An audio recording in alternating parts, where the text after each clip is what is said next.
echoes of silence. The grandfather clock in the hallway chimed midnight as Prisha Sharma quietly unlocked the front door of her Victorian townhouse. Exhaustion weighed on her shoulders like a familiar companion after a 16-hour surgery. The house was dark except for a single kitchen light, Rohan's silent signal that he'd waited up again, only to surrender to sleep hours ago. Prisha slipped off her shoes and padded through the quiet house. A half-empty cup of chai sat cold on the coffee table, next to one of Rohan's sketchbooks. She picked it up, running her fingers over the intricate drawings, whimsical characters from his upcoming children's book. Tucked in the corner of one page was a small note. "Dinner in fridge. Miss you." 3 simple words that carried the weight of 1,000 conversations they hadn't had. In their bedroom, Rohan's lanky form was curled on his side of the bed, dark curls splayed across the pillow. For a moment, Prisha stood watching him, remembering the animated, laughing man who had swept her off her feet at a charity art auction 12 years ago. Back then, she was just starting her residency, and he was the rising star in children's literature who could make her laugh until her sides hurt. "You're home," Rohan murmured, his voice thick with sleep. He didn't open his eyes, just got out of surgery. The Patel boy. Complicated cerebral aneurysm. Prisha sat on the edge of the bed, still maintaining the invisible barrier that had grown between them. Did he make it? Yes, it was close, but he'll recover. A smile flickered across Rohan's face, genuine despite everything. "That's why you do what you do." Prisha reached out, her hand hovering over his shoulder before falling back into her lap. Once, touch between them had been as natural as breathing. Now every gesture felt weighted with all the moments they'd missed. "I'm sorry about dinner," she said. "It's fine." The same response he'd given the last 20 times, though they both knew it wasn't. "The department is pushing for me to take on the new research initiative. It would mean more hours," Rohan finished, finally opening his eyes. In the dim light, they held no accusation, only a resigned acceptance that made Prisha's chest tighten. "I figured as much. It's a groundbreaking study on neural regeneration, the kind of work I've dreamed about since medical school." "I know." He sat up, running a hand through his disheveled hair. "And you should take it. You're brilliant at what you do, Prisha." The clock in the hall chimed the half-hour, marking another fragment of time slipping between them. Rohan reached for his sketchbook on the nightstand, his constant companion now that he spent so many evenings alone. "I have something to show you," he said, flipping through pages. The publisher loved the new character, the brave doctor who saves the dragon when everyone else is afraid. Prisha glanced at the drawing, a fierce, determined woman with her dark eyes and determined chin. Her throat tightened. "I see me in your work, but I wonder if you see yourself in mine anymore," she whispered. Rohan closed the sketchbook, the soft thud echoing in the quiet room. "I'm not sure either of us remembers how to look." The empty celebration, the calendar on their refrigerator had a red circle around October 15th, with a small heart drawn next to the date. 10 years of marriage. Rohan had been planning for weeks, squirreling away small surprises in the guest room closet where Prisha never looked. Their anniversary fell on a Saturday. Prisha had promised to request it off months ago. Rohan wasn't sure if she remembered, but he held on to hope as he transformed their backyard into an intimate paradise. String lights cascaded from the old maple tree, and the table was set with the vintage china they'd received as a wedding gift but never used. A bottle of champagne chilled in ice, the same label they'd shared on their honeymoon in Provence. In his studio, Rohan put the finishing touches on his gift. A hand-bound book titled Us. Inside were his illustrations of their life together, from their first meeting to the small moments only he had noticed. Prisha falling asleep with medical journals, her concentrated expression when she played the violin she rarely touched anymore, the way she still left the right side of the bed for him even when he traveled for book tours. The grandfather clock struck 5 as Rohan's phone buzzed. "I'm so sorry." Prisha's voice was strained. Hospital announcements echoing behind her. Multiple vehicle accident on the highway. 5 critical head traumas. "I'm the only neurosurgeon on call." Rohan stared out at the twinkling lights in the yard, the setting sun casting long shadows across their untouched celebration. "It's our anniversary, Prisha." A long pause. "I know. I'll make it up to you tomorrow, I promise. Like the last 3 anniversaries? Or my book launch?" The bitterness in his voice surprised even him. That's not fair. You know I can't just walk away when people's lives are at stake. Rohan closed his eyes, gripping the phone tighter. And what about our life? Is it worth saving too? Another pause, longer this time. When Prisha spoke again, her voice was barely audible. I'll be home as soon as I can. But they both knew what that meant. Hours later, Rohan sat alone at their perfectly set table, candles burned down to stubs, champagne warm in untouched glasses. The book Us lay wrapped on Prisha's plate, the ribbon slightly curled from his nervous adjustments. His phone lit up with a text. Still in surgery? Don't wait up. Something inside Rohan finally broke. He'd spent years telling himself that her absence was noble, that her dedication to saving lives meant she was extraordinary. But tonight, surrounded by the remnants of a celebration for two that only one had attended, he confronted a truth he'd been avoiding. You could admire someone completely and still be devastated by their choices. He rose slowly, gathering the plates and extinguishing candles. In their bedroom, he pulled out the suitcase from under the bed and began methodically filling it with his clothes, his sketchbooks, the essential parts of himself. On the dining room table, he left his anniversary gift and a note.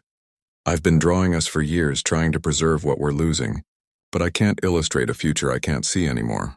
I need time to find myself outside the empty spaces you leave behind.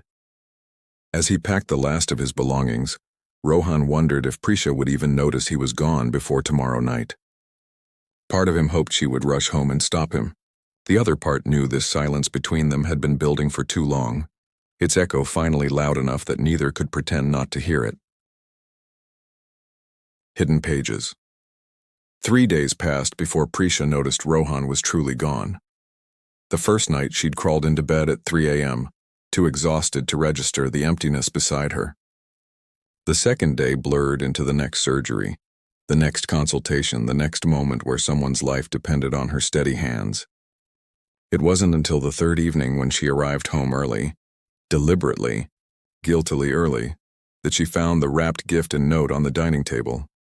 Her fingers trembled as she unwrapped Us, each illustrated page a punch to her chest. The final pages were blank, their unwritten future. Prisha sank to the floor, the book clutched against her heart, finally allowing herself to feel the magnitude of what she'd lost. Meanwhile, across town in a rented studio apartment, Rohan was sorting through the boxes he'd hastily packed. Among his belongings, he found a leather-bound journal he didn't recognize. Opening it, he realized it was Prisha's, accidentally swept up with his sketchbooks in his hurried departure. He meant to close it immediately, but a line caught his eye. Saved another life today. Lost another piece of mine, Rohan hesitated, then began to read. Page after page revealed a woman he barely recognized, not the distant, work-obsessed surgeon he'd grown to resent, but someone drowning under impossible choices. She wrote of patients whose faces haunted her dreams, of colleagues who questioned her commitment because she occasionally mentioned her husband, of the constant fear that any mistake would cost a life. Turned down research grant today, one entry read. Would have meant 6 months in Switzerland. Couldn't leave R for that long, though I didn't tell him it was even offered. He'd insist I go and I'd resent him for letting me. Easier this way. Dr. Kapoor said I'm sacrificing brilliance for domesticity. Maybe he's right. But some nights when I watch R sleeping, I know what matters more.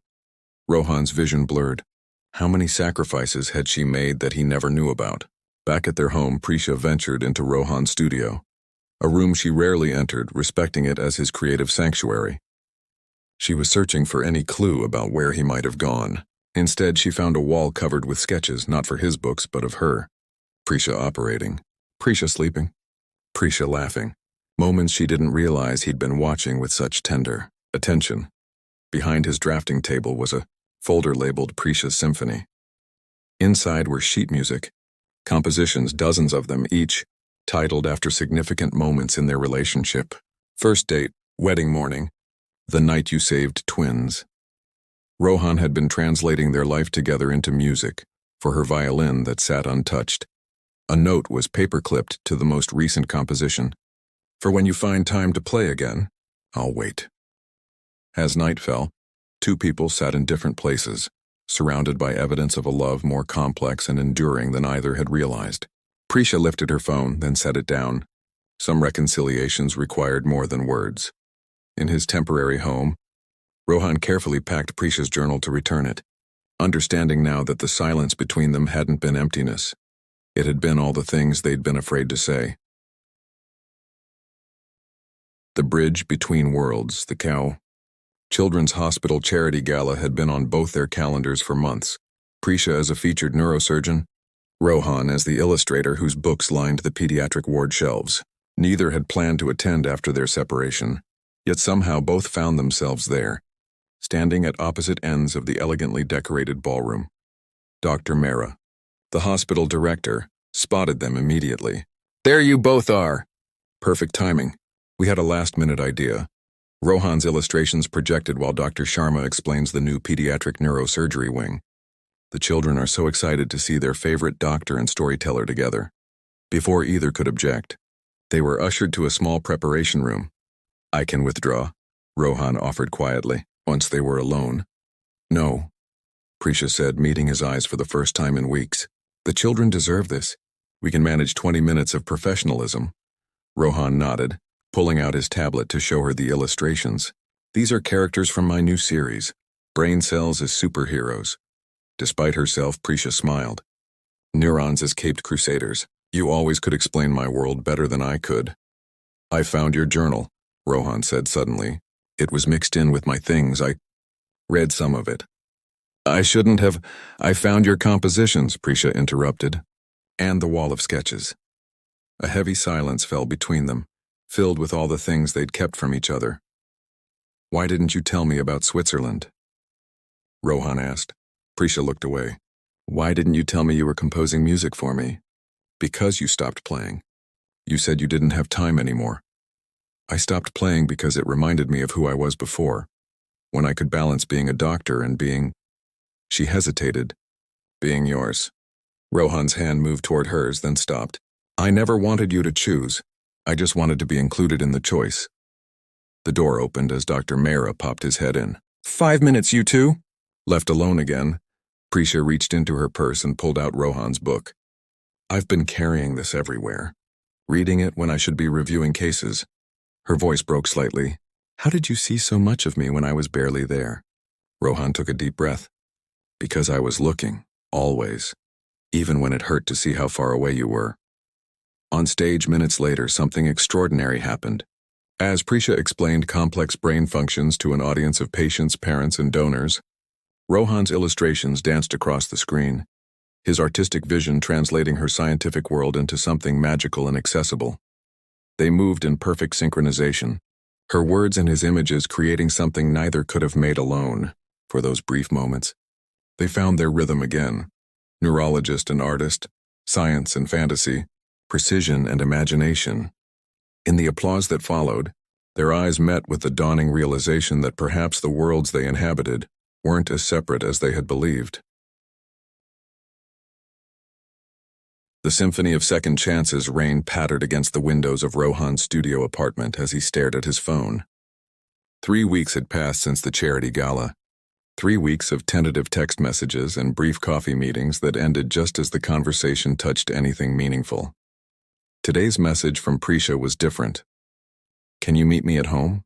Our home." 7 p.m. The house looked exactly as he'd left it, except for one striking difference. Prisha's violin case lay open on the coffee table, the instrument clearly recently played. Sheet music was scattered across the surface, his compositions. "I've been practicing," Prisha said, emerging from the kitchen with 2 cups of chai. She wore casual clothes, jeans and his old university sweatshirt, her hair loose around her shoulders. It struck him how rarely he'd seen her without the armor of professional attire in recent years. "Your wedding morning piece is beautiful," she continued, sitting beside the violin. "Though I think I've butchered it thoroughly." Rohan smiled despite himself. "I'm sure that's not true." "Oh, it absolutely is. But I keep playing anyway." She handed him a cup, their fingers brushing briefly. "I've taken a leave of absence. 3 months. Rohan nearly choked on his chai. "You what?" "I realized something after reading your note with the compositions." Prisha's voice softened. "You wrote, 'I'll wait for when you find time to play again.' But time isn't found, Rohan, it's made." She reached for a folder on the side table and handed it to him. Inside was a proposal for a new hospital program, Healing Through Art and Music, a collaborative therapy initiative. The board approved it yesterday, she explained. It combines musical therapy with storytelling for young neurological patients. The science is fascinating. Certain compositions can actually stimulate neural recovery. Her eyes lit with the same passion she usually reserved for medical breakthroughs. Your characters could guide children through their treatment journey, help them understand what's happening in their brains. Rohan flipped through the proposal, recognizing his illustrations interspersed throughout the document. You used my work? I hope that's okay. It's just a prototype. But I thought, Prisha hesitated. I thought maybe we could build this together. Your art, my medicine, a bridge between our worlds. For the first time in months, Rohan felt something unfurl inside his chest. Possibility. There's something else, Prisha said, reaching beneath the coffee table. She pulled out a carved wooden box he'd never seen before. This is why I asked you here tonight. Inside the box was a small brass key attached to a wooden tag shaped like a paintbrush. It's the key to your new studio, Prisha explained, her voice wavering slightly. Well, not just a studio. I've bought the Victorian cottage near the hospital. The one with the garden you always admired. The one we said would be perfect someday. Rohan stared at her, speechless. The upper floor is being converted into your workspace. Northern light, built-in shelves, everything you've always wanted. And, she took a deep breath. The room next to it is being soundproofed as a music room for me.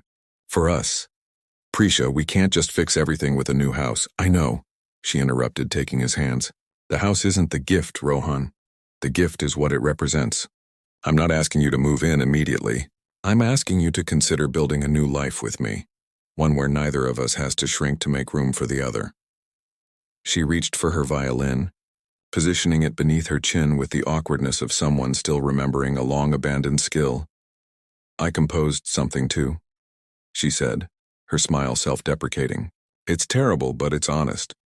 The melody that emerged was simple, halting, occasionally discordant, but underneath ran a theme Rohan recognized instantly. It was the tune he hummed while drawing, the one he'd never written down. When she finished, Prisha looked up at him, vulnerable in a way he'd rarely seen. I've been listening all along, even when you thought I wasn't. Rohan moved to sit beside her on the couch. Play it again, he said softly, reaching for his sketchbook. I want to draw while you play.